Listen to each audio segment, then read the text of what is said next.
This might look like one of the prettiest towns in China, with its peaceful canals, slow-moving boats, and all stone streets lined with traditional houses. It feels like you've stepped into ancient China. But here's something you might not expect. Everything you see is staged.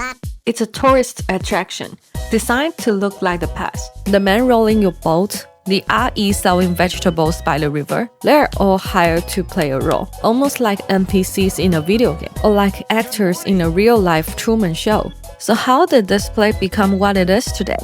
The answer starts with what was lost and who wanted to bring it back.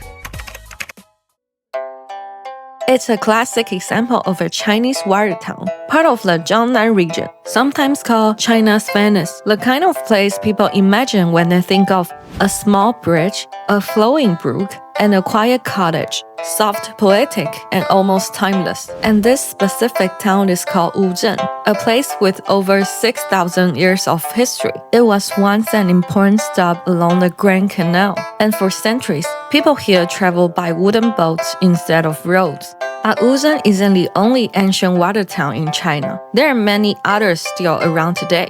So what made Wuzhen stand out? Why is this the one became famous?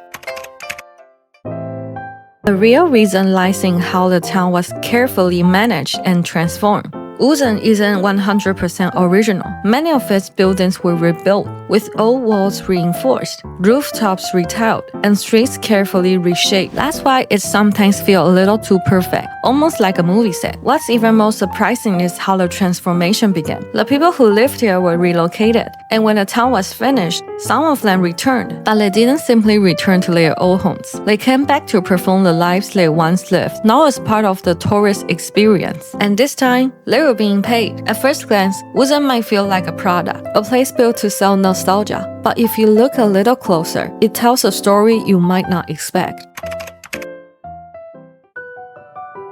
It started not with a developer, but with a poet, an abandoned town, and a man who never stopped loving his hometown. When the railway replaced the canal as the main transport route, Wuzhen lost its strategic importance. Fewer boats passed through, trade declined, and over time, the town began to fade from daily life, and the canals turned murky. And when the poet Wuzhen returned to Wuzhen after 50 years away, he barely recognized the place. In his writing, he spoke of farewell and reflected that he might never return. But someone else read those words. Chen Xianghong, the man who would later become the town's chief planner, saw Wuzhen's sorrow as a call to action. He wanted to rebuild Wuzhen, not as a new city, but as the place it once was. The bridge is still the old bridge, the street is still the old street, but now with updated plumbing, lighting, and public space. And once the restoration was complete, Wuzhen returned, and this time, Wuzhen looked a little more like the home he once knew. Was it still authentic? In fact, this was more than a rebuild. It followed a conservation philosophy similar to the Venice Charter. Preserve the originals, repair only what's needed, and never erase the past. But if the town became a stage, how did the people within it adapt? At night, an old man walks the streets with a lantern. It's just one of the many roles locals take on each day. As part of how the town now runs, it's a job, but one that fits into a lifestyle shaped by memory and tradition. If Wuzhen hadn't been rebuilt, it might have followed the same path as other old towns. Modernized, redeveloped, and eventually unrecognizable. What you see today isn't entirely original, but it reflects not just the past, but how people chose to remember it.